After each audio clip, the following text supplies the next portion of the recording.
যারা ফেসবুক পেজে video upload দেওয়ার জন্য মিউজিক খুঁজছেন, আজকের ভিডিওটা আপনাদের জন্য। দেখেন, আপনারা যারা চাচ্ছেন যে ভিডিওতে মিউজিক এড করবেন, কিন্তু আপনারা জানেন যে মিউজিক এড করলেই কপিরাইট দিবে। তাহলে আপনি কপিরাইট ফ্রি মিউজিক কোথায় পাবেন সেটা বলে দিচ্ছি। ওখান থেকে আপনি নিয়ে নিতে পারেন। দেখেন, আমাদের এখানে ২-৩টা আমি অপশন বলি, আপনাদের যেটা ভালো লাগে আপনি ওখান থেকে নিতে পারেন। ফার্স্টে আমি যে অপশনটা আপনাদেরকে বলবো সেটা হচ্ছে ফেসবুকে একদম অফিসিয়াল যে আপনার ফেসবুকের মধ্যে যেই মিউজিকগুলো আছে ওইগুলা। তবে ওইগুলা কিন্তু সব আপনার জন্য না। মিউজিক ৩ টা ভাগে ভাগ করা আছে এই ফেসবুকের। একটা হচ্ছে রয়্যালটি ফ্রি মিউজিক, আরেকটা হচ্ছে আপনার কপিরাইট মিউজিক, আরেকটা হচ্ছে আপনার মানে আ ২ জন ভাগ করে নিবে এরকম টাইপের মিউজিক। বাট নামটা আমি এখন জানি না। তো যাই হোক, রয়্যালটি ফ্রি মিউজিক এটার কাজ হচ্ছে যে আপনি যদি এই রয়্যালটি ফ্রি মিউজিকগুলো এড করেন যেকোনো ভিডিওতে, এটাতে হচ্ছে কোনো ধরনের কপিরাইট আসবে না। কারণ এটা হচ্ছে ফ্রি মিউজিক, ঠিক আছে? তারপরে মনে করেন যদি আপনি কপিরাইট মিউজিক নেন তাইলে কিন্তু কপিরাইট আসবে। সো কখনো আমাদের কপিরাইট মিউজিক নেওয়া যাবে না। আর ৩ নাম্বার যেটা সেটা বললাম না যে ভাগ করে যে মিউজিকটা নেয়, মানে একটা লোক আপনার মিউজিকটা দিছে আপনাকে। তো আপনি যতটা ভিডিও ওইটা দিয়ে আপলোড করবেন, সেই ভিডিও থেকে আপনি যত পরিমাণ ইনকাম করবেন, ধরেন যে আপনি $10 ইনকাম করছেন, সেখান থেকে সে হয়তোবা অর্ধেকের বেশি ইনকামটা সে নিয়ে নিবে। মানে তাকে আপনাকে দিতে হবে ওই একটা ভিডিও থেকে, ঠিক আছে? আর তারপরে বাকি যে ইনকামটুকু থাকবে ওইটুকু আপনার হবে।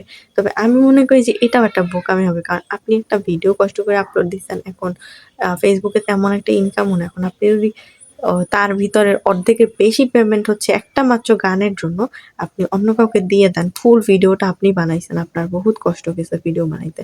তাইলে তো আপনি কিছুই পাবেন না। তাই আমি মনে করি যে আপনি রয়্যালটি ফ্রি মিউজিকগুলো এড করেন ফেসবুকের মধ্যে থেকে। ঠিক আছে? আর বাকি ২ টা এড করার কোনো দরকার নেই। তারপর মনে করেন যে আবার যদি মিউজিক এড করতে চান তাহলে আপনি যেটা করবেন সেটা হচ্ছে মিউজিক লাইব্রেরি থেকে মিউজিকগুলো এড করবেন। ফেসবুকের মেটা বিজনেস সুইটের মিউজিক লাইব্রেরি আছে। মানে অডিও লাইব্রেরি, আপনি ওখান থেকে চাইলে যেই মিউজিকটা আপনার পছন্দ হবে আপনি ওইটা ওইখান থেকে ডাউনলোড করে তারপরে আপনার ভিডিওতে ইউজ করতে পারেন। আরেকটা মিউজিকের কথা আমি বলি, সেটা হচ্ছে আপনার যদি বাইরে থেকে কোনো মিউজিক পছন্দ হয়ে থাকে, যেমন টেলিগ্রাম, তারপর হচ্ছে টিকটক, ইউটিউব, তারপরে এই তো ইনস্টাগ্রাম, এগুলো থেকে যদি আপনার কোনো মিউজিক পছন্দ হয়ে থাকে, আপনি এটা আপলোড দিতে চান ভিডিওতে, তাহলে আপনি কি করবেন, মিউজিকটা ডাউনলোড করবেন। ডাউনলোড করার পরে মিউজিকটাকে এডিট করতে হবে। ভিডিও না, মিউজিকটা এডিট করবেন যাতে ফেসবুক বুঝতে না পারে যে এটা আপনার মিউজিক নাকি কার মিউজিক। ফার্স্টেই মিউজিকটা ভয়েসটা চেঞ্জ করবেন। বাট ভয়েসটা এমনভাবে চেঞ্জ করবেন যাতে মোটামুটি মিল লাগে অরিজিনাল ভয়েসের সাথে, কিন্তু আপনাকে ফেসবুক ধরতে পারবে না যে এটা আপনার মিউজিক। আ তো এরকম টাইপের একটা মিউজিক আপনি খুঁজে বের করবেন। তারপর সেইটাকে আপনি ভয়েসটা চেঞ্জ করে দিবেন এডিটে গিয়ে। তারপরে আপনি ওইটাকে কাট করবেন। ঠিক আছে? এক জায়গা থেকে কাটবেন, এক জায়গা থেকে আবার মিলাবেন। মানে একটু ভিন্ন ধরনের করে ফেলবেন।